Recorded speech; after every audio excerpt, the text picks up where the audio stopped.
Les chiens aboient, la caravane passe. Bonjour, c'est Belrix. Je suis content de te retrouver pour cette nouvelle émission.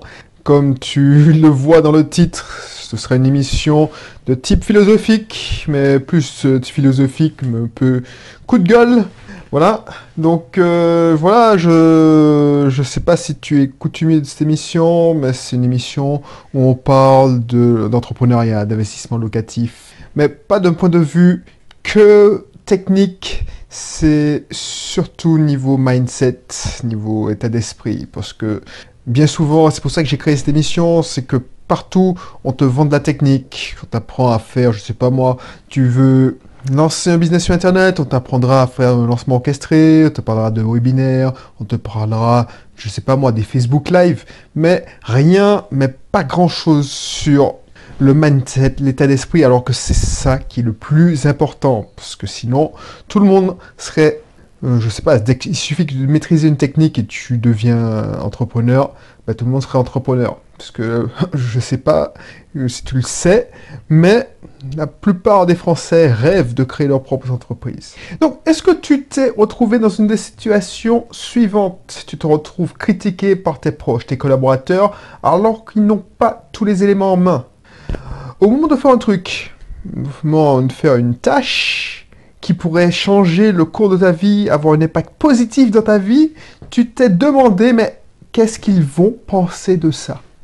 Ou pire, tu as décidé d'abandonner tout simplement un projet parce que tu avais peur de décevoir un tel ou un tel. Voilà. Donc si tu as répondu oui à une de ces questions, je te demande de rester jusqu'à la fin parce que cette émission, c'est pour toi. Mais avant de ça, si tu n'es pas accoutumé de cette émission, comme je te disais, c'est une émission où on parle d'investissement, d'entrepreneuriat, mais aussi de développement personnel. Développement personnel, pas vraiment mode gourou, mais tu sais, je lis beaucoup. Le mindset, c'est hyper important. Et je réfléchis et je te fais part de ces émissions, de mes réflexions dans ces émissions. Si ça peut t'aider, si ça peut te donner une petite astuce pour te faire gagner du temps, de l'argent, ou te conforter dans la direction que tu veux prendre, bah, j'aurais gagné. J'aurais gagné. C'est tout simplement ça. Et puis, si tu es vraiment intéressé par ce que je fais, tu t'inscriras dans un de mes cursus privés. Tu pourras t'inscrire aussi dans une de mes formations, VIP ou pas VIP, qu'importe. L'essentiel, c'est que je t'aide à aller de l'avant. Je t'apporte du contenu de qualité. Voilà, c'est ça mon objectif. Donc, si c'est le cas, abonne-toi.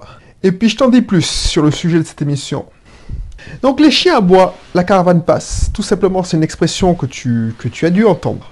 Ça, c'est tellement vrai. C'est tellement vrai. Quand j'ai voulu entrer en Martinique, j'ai eu des réponses, des questions. J'ai dû répondre à... j'ai eu quand même à répondre à quelques questions, même des affirmations. C'est même pas des questions de mes collègues, parfois de mes proches. Encore aujourd'hui, tu penses bien que je ne suis pas compris, mais moi, maintenant, je m'en fous, en fait. Parce que je passe, je trace ma route. Ils ont beau aboyer.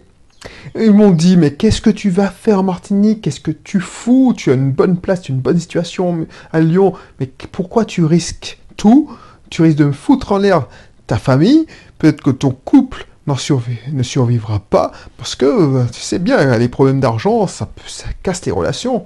Vous êtes tous les deux indépendants, mais comment vous allez faire pour votre retraite? Mieux vaut rester dans le salariat, tu cotises, ton employeur te cotise pour toi, tu sais très bien que vous serez mal assuré niveau sécurité sociale, puisqu'on sait très bien que tout ce que la sécurité sociale des indépendants, c'est moins intéressant que la sécurité sociale des salariés.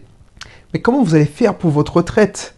Mais comment leur dire que, par exemple, pour ma retraite, si j'arrive à l'âge de la retraite et j'ai besoin de mes indemnités de retraite que me verse l'État, si j'en ai, c'est que j'aurais raté un truc dans ma vie. J'aurais raté, je serais passé à côté de quelque chose. Vu tout ce que j'ai fait actuellement pour être indépendant financièrement, ça veut dire que il y arrive. Voilà, il est arrivé quelque chose de grave, je sais pas, je ne le souhaite pas en tout cas. Et puis voilà, j'ai fait banqueroute et puis non, c'est pas possible. Enfin, je pense pas que la probabilité est faible. Il faut savoir que quoi que tu fasses dans ta vie, tu seras toujours jugé, et encore plus à l'ère de l'information. Je ne sais pas si tu le sais, mais Robert Kiyosaki avait écrit dans les années 90 qu'on rentre dans l'ère de l'information, c'est plus que jamais frais. Regarde toutes les industries, les sociétés qui dominent le monde, c'est pas les industriels qu'on a connus, c'est-à-dire les constructeurs auto. Non, c'est les GAFA, c'est Google, Amazon, Facebook, Apple. C'est des entreprises qui te vendent de l'information, qui vendent des informations, qui vendent du contenu. Alors voilà, Amazon vend du contenu, te fournit du matériel pour que tu puisses consommer son contenu. Par exemple, tout le monde pense que, voilà, Apple, c'est vraiment, ils font un fric fou avec l'iPhone, mais c'est surtout avec iTunes qu'ils se font un fric fou. Voilà, c'est parce qu'ils vendent le contenu. Donc, on est à l'ère de l'information. Tu es jugé en permanence par tes collaborateurs, tes collègues, même tes amis. Et tu recherches leur jugement, leur approbation, parce que, voilà, on est à l'ère de l'information, donc des réseaux sociaux. Donc, combien de likes que je vais obtenir quand je prends ce selfie sur la plage de Lens-Mitan? Je te dis n'importe quoi, j'étais à Lens-Mitan tout à l'heure, donc voilà. Combien de likes que je vais obtenir en faisant... Alors, je ne sais pas, c'est ma cousine qui m'a dit que c'était une story qu'on appelait ça.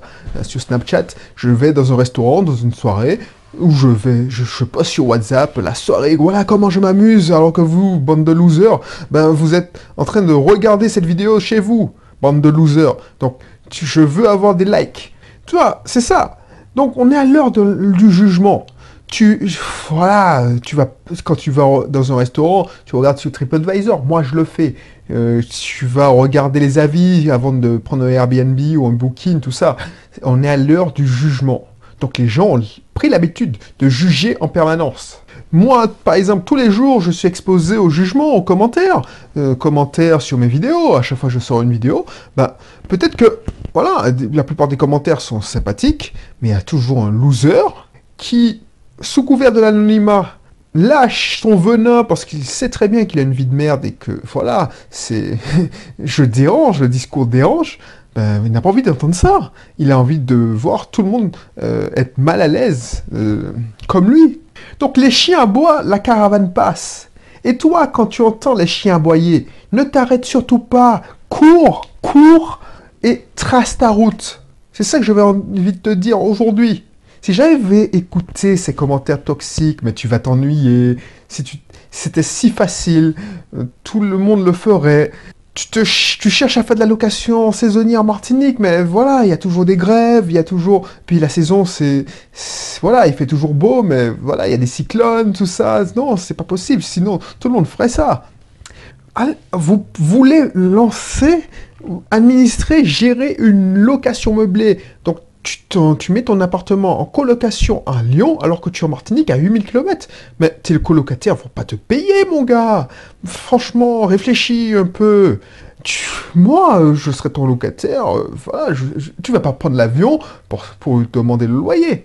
Donc, voilà, les gens aboient. Les gens aboient.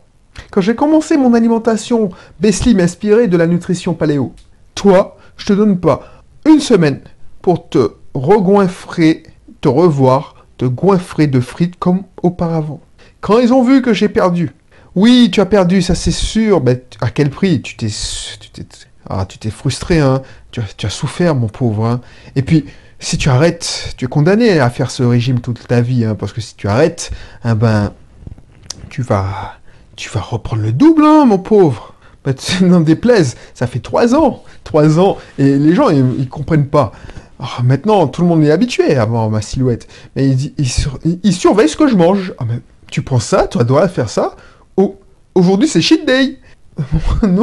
Non, tout simplement parce que je m'alimente correctement. Donc, ils aboient, moi je trace.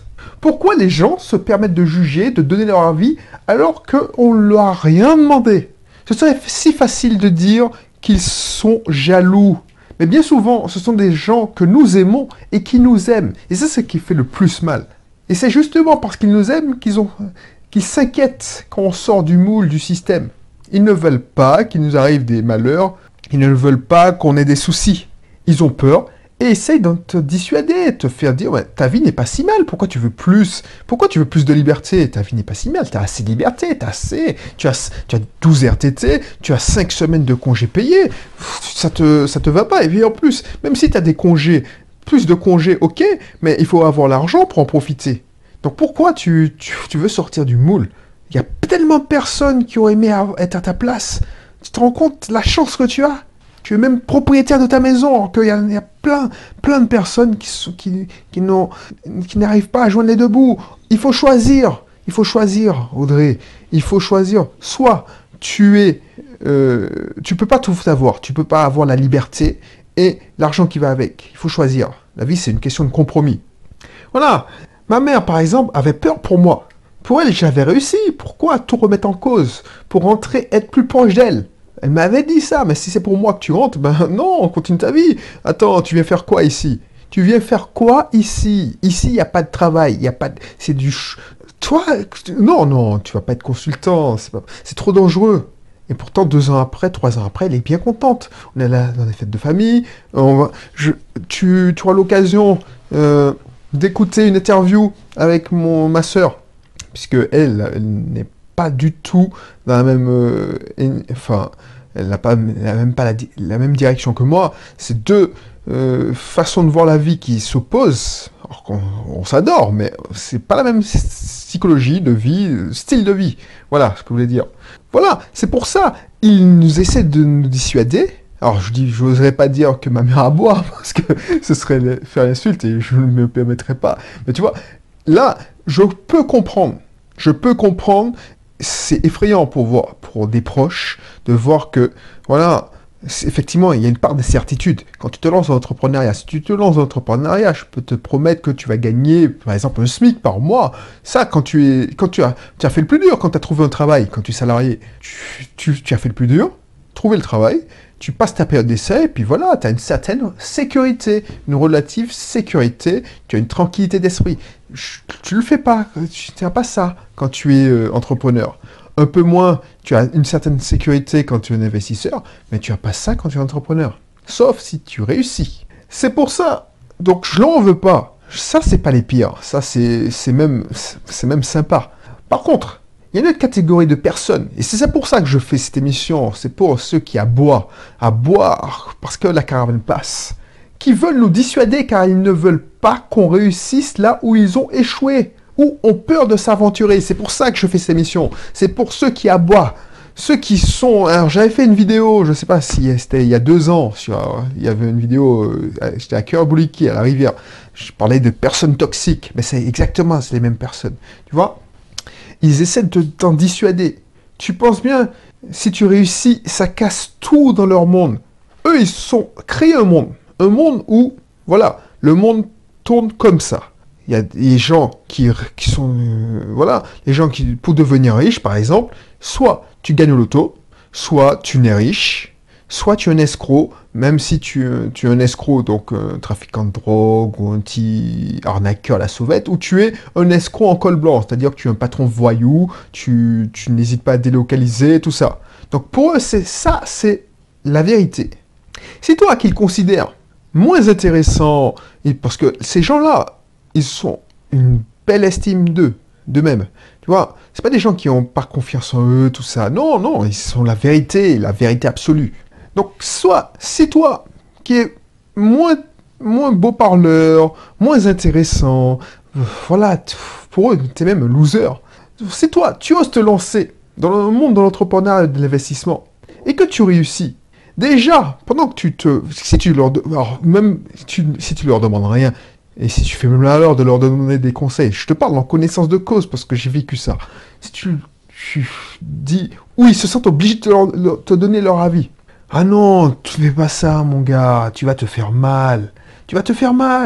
Ne viens pas pleurer quand tu vas te faire mal, hein, quand il t'arrivera des problèmes. Et moi, je te dis, hein, tu es prévenu, hein, je te dirais que je te l'avais bien dit. Donc ne viens pas. Tu es sûr que tu veux faire ça? Non, mais franchement, ne fais pas ça, non. Je t'apprécie comme gars, ben ne fais pas ça. Pourquoi tu compromets ton avenir? Ton avenir, tu as tout tracé, là. tu prends tes 3% d'augmentation chaque année, minimum, et c'est même pas 5. Pourquoi tu veux plus? Et quand tu vas leur démontrer, 2 ou 3 ans plus tard, que effectivement, ce qu'ils avaient dit, c'était des conneries, c'était faux. Parce que toi, tu as réussi, c'est possible. Alors, c'est pas été toujours, tous les jours facile, ça n'a pas été toujours gai, mais au moins, voilà, tu as atteint ton objectif. Ils vont te rétorquer que tu as eu de la chance, mais c'est pas la majorité qui a de la chance.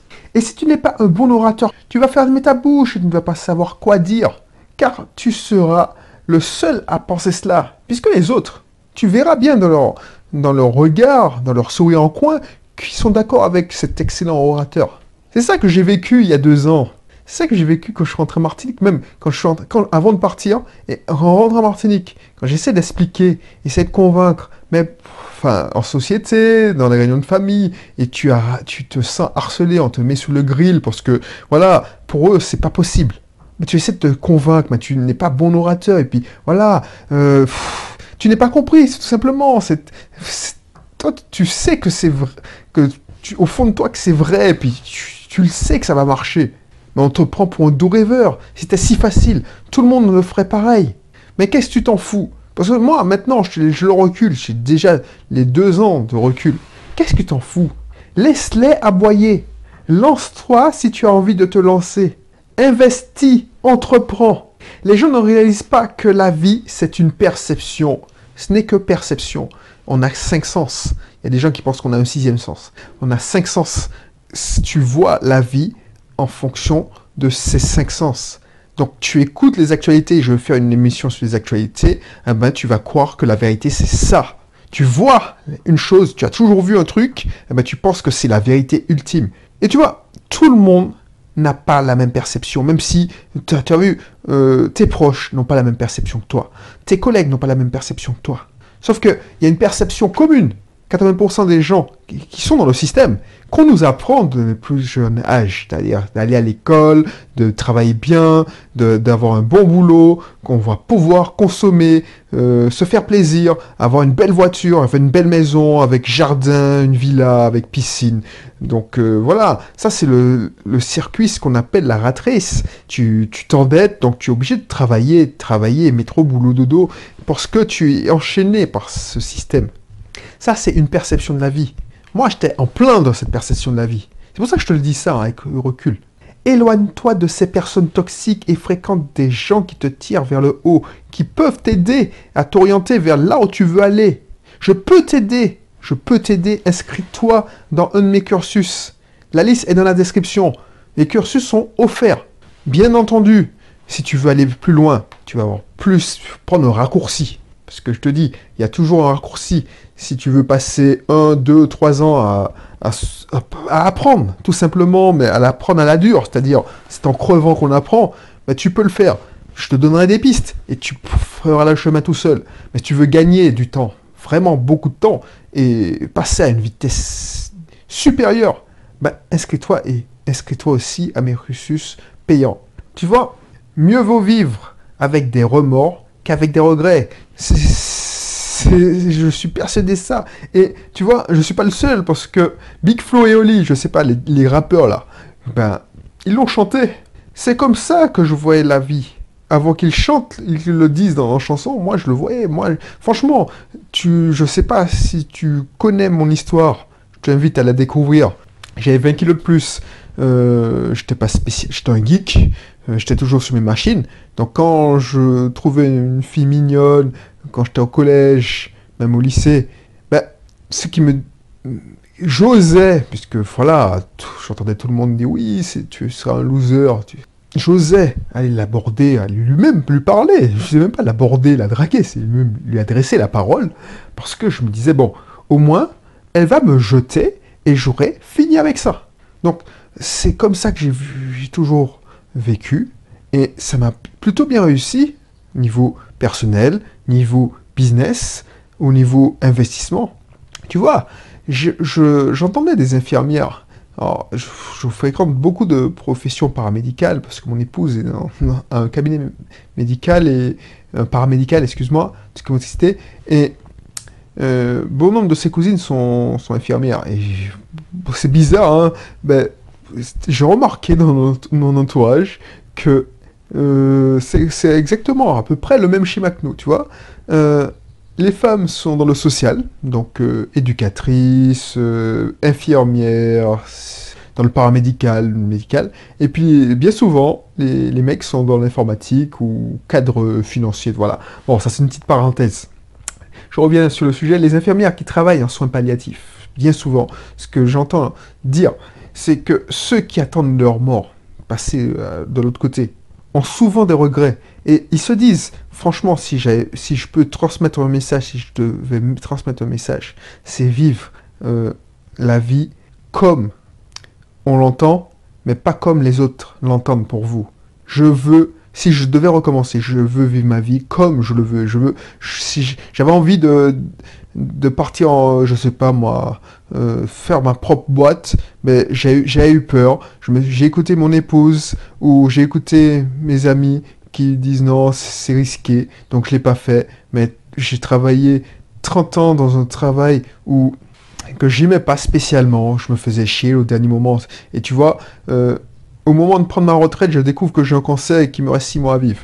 Ben, si je devais... Effectivement, j'aurais dû le faire. Je me serais peut-être cassé la gueule. Mais au moins, j'aurais pas eu ce regret-là.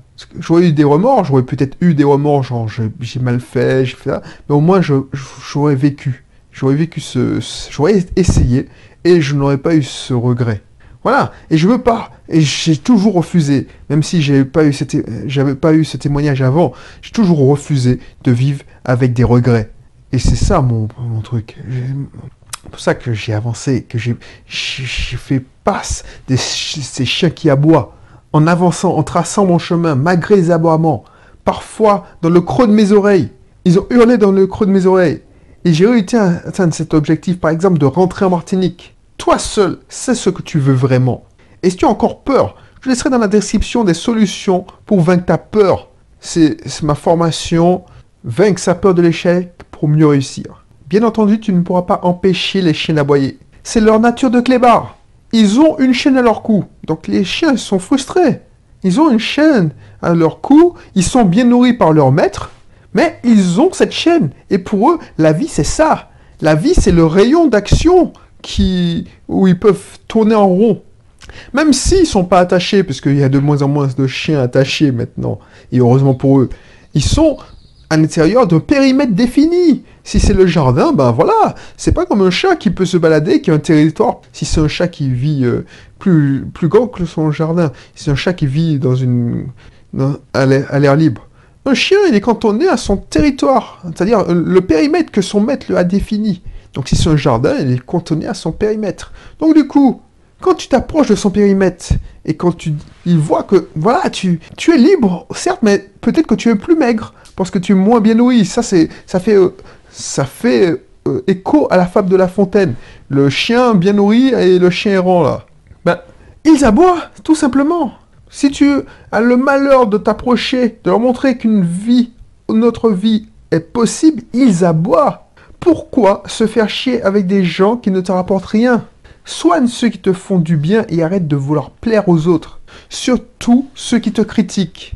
Et c'est sur cette dernière parole que je te laisse. Et je te dis à bientôt pour une prochaine émission. D'ici là, faites attention à toi. Allez, bye bye.